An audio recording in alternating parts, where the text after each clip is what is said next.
¿Qué tal? Bienvenidos a un nuevo podcast, a un nuevo episodio del Director. Yo soy Arnau Nogués y como siempre aquí hablamos de bolsa, de finanzas, de todos estos temas que tanto nos gustan, que en definitiva buscamos pues darle una rentabilidad extra a nuestros ahorros. ¿Qué tal? ¿Cómo estáis? Feliz jueves, que estamos hoy a jueves.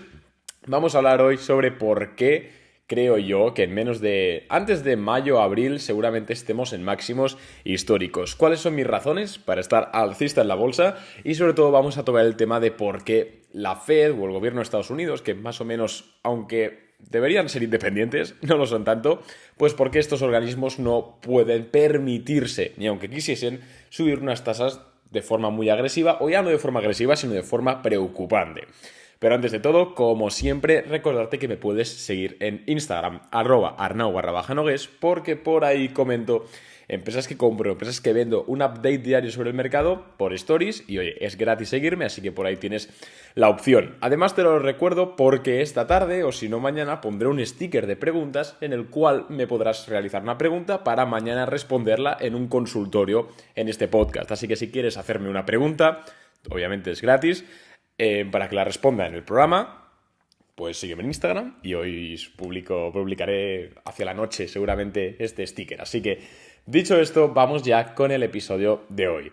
Y es que muchos me habéis preguntado por Instagram, ya sabéis que yo intento responderos a casi todos. Hay veces que se me saturan los MDs y el otro día subí una historia y tuve 90 respuestas. Obviamente 90 respuestas no me dan para responderlas, pero bueno, intento cada día pues tomarme 2 o 3 ratitos libres para responderos y me he dado cuenta que últimamente muchos me preguntáis sobre si va a haber un crash, si no va a haber un crash.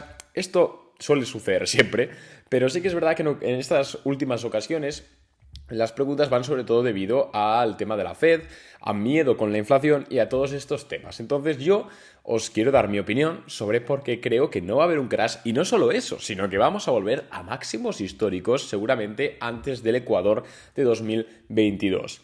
Y obviamente tengo muchas razones y esto hay que hacer varios paréntesis, hay que poner varios asteriscos, que no sé ni hablar, porque obviamente no tengo una bola de cristal, todavía no la tengo, todavía no soy capaz de leer el futuro. Así que no sé si mañana va a haber una guerra, si se va a caer un meteorito, si va a salir una nueva variante del COVID, si, bueno, pasa cualquier cisne negro. Entonces, teniendo en cuenta que no va a ocurrir nada extraño, que no lo sé, pero vamos a suponer esto, yo creo que vamos a ver máximos históricos por varios motivos, que ya he comentado muchas veces, pero vamos a enumerarlos de nuevo ampliando el tema de la Fed. En primer lugar, la pandemia del COVID está llegando a su final. Y no estoy diciendo que el COVID esté desapareciendo, sino que está desapareciendo la situación de pandemia, que es la que en definitiva impide a las personas viajar, consumir y tener pues libre circulación. Ya son varios organismos, como hemos comentado muchas veces, los que dicen que el COVID debe pasar a ser un endémico, ya no pandémico. En otras palabras, que tenemos que aprender a vivir con él y hacer vida normal, puesto que la mortalidad, en este caso de Omicron, es más baja que la de la gripe común. Entonces, claro, estamos viendo un episodio como en 2020, pero al contrario, donde la economía por fin vuelve a la normalidad, dejando atrás esa palabreja de nueva normalidad que al final simplemente era que un mes restricciones, al mes no restricciones, ahora el consumo local se cierra, ahora tú no puedes viajar, esto afecta a las aerolíneas, al final aseguradoras. La economía es un flujo conectado y todo lo que sea liberalizar y permitir que siga todo su cauce natural está genial. Así que a medida que el COVID vaya siendo declarado endemia, pues vamos a ir viendo una reapertura económica, una reapertura turística y esto pues va a impactar de forma positiva en las personas. Además, recordad que hay un efecto rebote muy potente y es que cuando a las personas les prohíbes viajar o les limitas viajar durante, en este caso, casi 2 años, lo que ocurre es que cuando bajan esas restricciones, la gente, ¡pum!, hay un efecto rebote. Entonces puede ser muy positivo posicionarse en acciones como aerolíneas. Delta Airlines es mi favorita, llevo hablando de ella ya unas semanas. Se está revalorizando bastante bien, pero yo creo que puede hacerlo todavía más. Así que echadle un vistacito, obviamente en cartera de Boring Capital, y me parece interesante. Pero bueno, el tema del COVID declarado como endemia es uno de los muchos motivos que me hacen pensar que vamos a volver a ser alcistas. El otro motivo es las adecuaciones a la demanda, los ajustes a la demanda. ¿Qué quiero decir? Básicamente lo que ocurrió es que cuando nosotros salimos de la cuarentena se produjo un efecto rebote en la demanda. como pasamos de tener que estar encerrados en casa a poder consumir, etcétera, pues se produjo un efecto rebote muy grande y una demanda, sobre todo, de componentes electrónicos, porque, claro, ¿qué te vas a comprar si no te dejan salir o no sabes si te van a dejar salir? Pues te compras un móvil, te compras un ordenador, te compras una televisión, una videoconsola. Entonces esto hizo un efecto rebote enorme que sobre todo se tradujo en temas de cuellos de botella y problemas en cadenas de suministros. En semiconductores sí, pero al final luego se expandió, se contagió a demás sectores. ¿Qué ocurre? Que es más que probable, y esto no es según yo, sino según, como hemos hablado ya muchas veces, compañías de shipping, que es más que probable que para junio de este año ya se hayan solucionado la mayor parte de este tipo de problemas en las cadenas de suministro. Esto se traduce en que la oferta se ha conseguido, después de 2 años casi, adecuar a la demanda, y lo que va a hacer es que pues, los flujos al final tiendan a la normalidad. Es decir, que no haya remoras, no haya retrasos, los precios de los componentes bajen de nuevo porque ya no hay más demanda que oferta, sino que se ha igualado, entonces los precios bajan, los márgenes de las empresas aumentan, etc. Entonces, esto también puede incluso beneficiar al IPC. Y es que aunque no haya aunque no haya disminución en la base monetaria, la inflación se puede disminuir por este tipo de cosas. Cuando la demanda se adecúa a la oferta, puede disminuir la inflación, incluso repercutiendo en el IPC.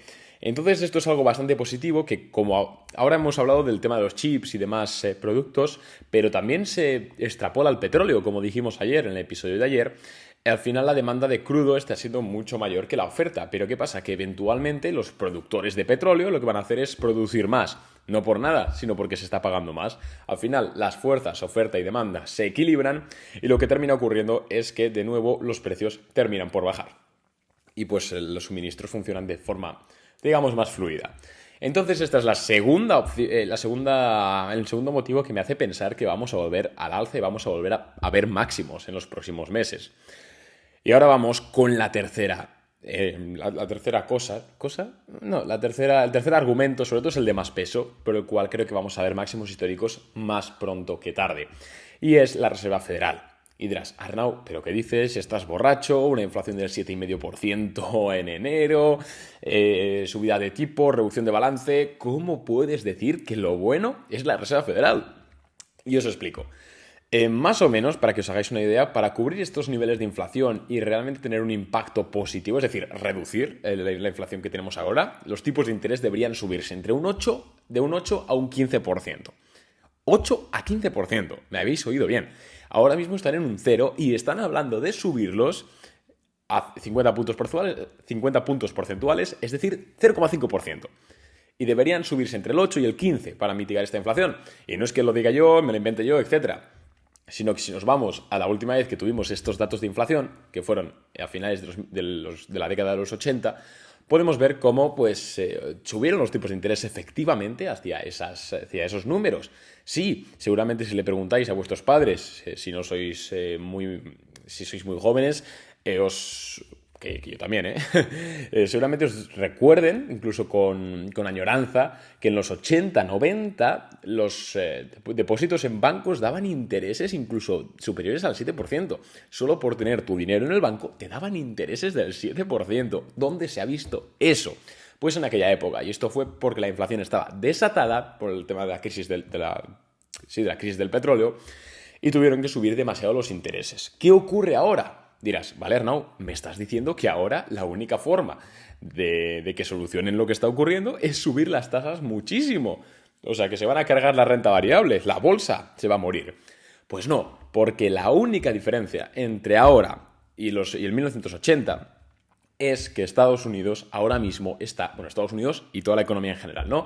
Pero hablando de Estados Unidos, está hiperendeudado. La deuda respecto al PIB de Estados Unidos, ahora no conozco el número exacto, os lo voy a buscar porque tampoco no pierdo nada, vamos a buscarlo. A ver, deuda USA respecto al GDP, que es el PIB, 133%.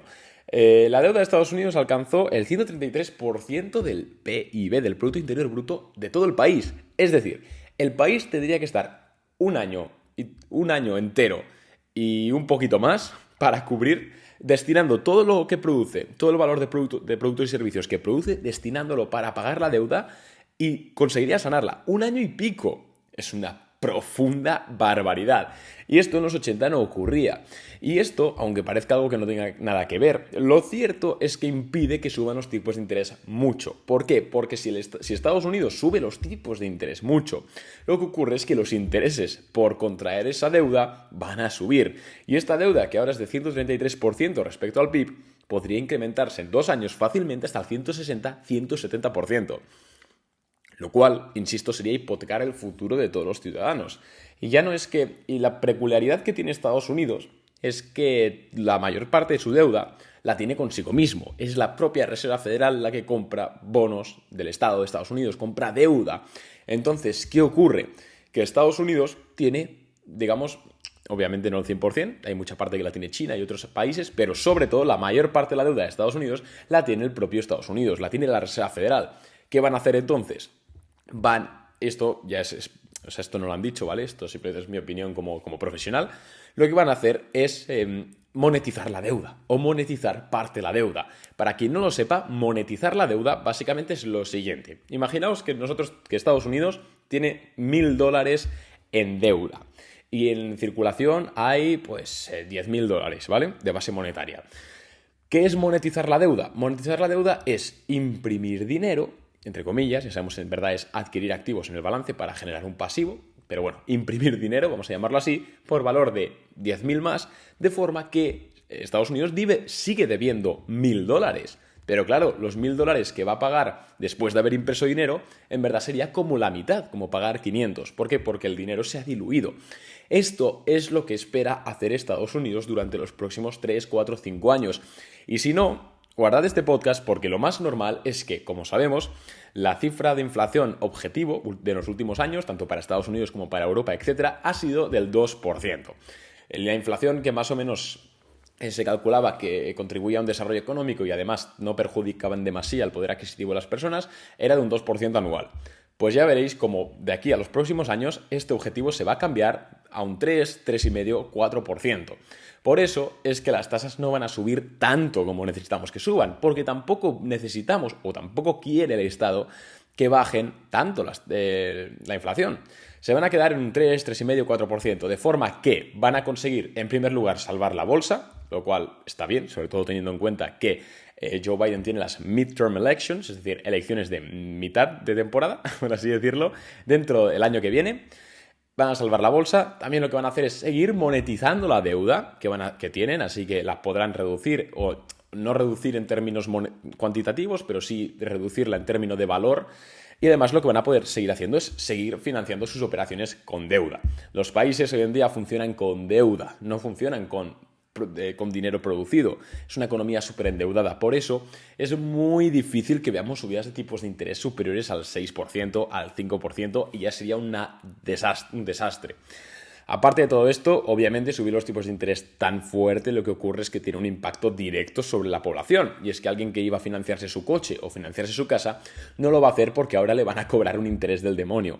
Pero esto ha ocurrido otras veces y tampoco es su prioridad. Su prioridad absoluta es que si suben las tasas, lo que la tienen que subir de interés para mitigar la inflación, lo que va a ocurrir es que van a tener que pagar mucho más en deuda y en intereses de deuda. Y esto no se lo pueden permitir sencillamente. Por eso estoy tan seguro de que, si no vemos ninguna guerra ni nada raro, insisto, vamos a llegar a máximos históricos.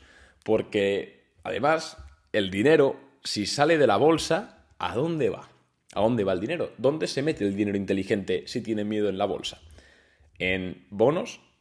Los bonos del Estado llevan 5 años haciendo el tonto, incluso dando rentabilidades inferiores a la inflación. Así que los grandes gestores no van a mover su dinero de la bolsa a los bonos. Entonces, ¿dónde podrían moverlo? En opciones, perdón. Ahora no recuerdo el nombre. Vale, se me ha ido el santo al cielo. ¿Dónde van a mover el dinero? ¿Depósitos? Los depósitos no pagan interés. Y si pagasen interés sería un 0,5% según la subida. Un 1% sigue sin cubrir la inflación.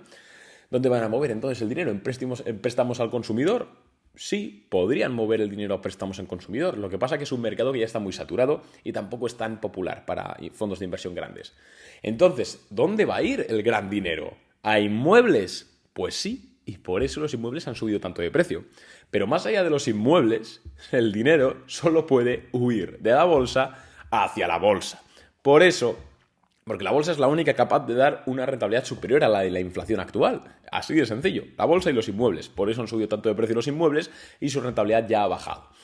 Entonces, por eso estoy tan seguro de que la bolsa, el SP500 llegará a máximos históricos. Será en abril, mayo, en junio, por ahí más o menos, imagino. Puede pasar cualquier cosa, obviamente, pero esa es mi opinión. Porque Estados Unidos está entre la espada y la pared. Y yo creo que sabiamente están haciendo lo correcto. Están subiendo tasas de tal forma que van a relajar la inflación, van a reducir el balance, lo cual está bastante bien para que, junto con el tema de que se solucionen los problemas de la cadena de suministro, va a hacer que esa inflación baje bastante. Y yo creo que si les sale bien, podemos estar ante la mejor maniobra monetaria de la historia, la verdad, porque sí que es verdad que es un reto, pero bueno, nosotros como inversores tenemos que estar tranquilos, o al menos yo es lo que predico, tranquilidad, y es que Estados Unidos y Europa también, esto aplica prácticamente para cualquier país, menos China, que van a su rollo. La verdad es que sus intereses están plenamente alineados con los de una persona que invierte en bolsa. Así que nada más por mi parte, espero que te haya gustado el episodio. Si ha sido así, recuerda valorarlo con 5 estrellas, tanto en iTunes, en Apple Podcast como en Spotify, depende de dónde me estés escuchando. Muchas gracias y nos vemos mañana con un nuevo podcast, en este caso, El Consultorio. No olvides dejarme tu pregunta. Chao.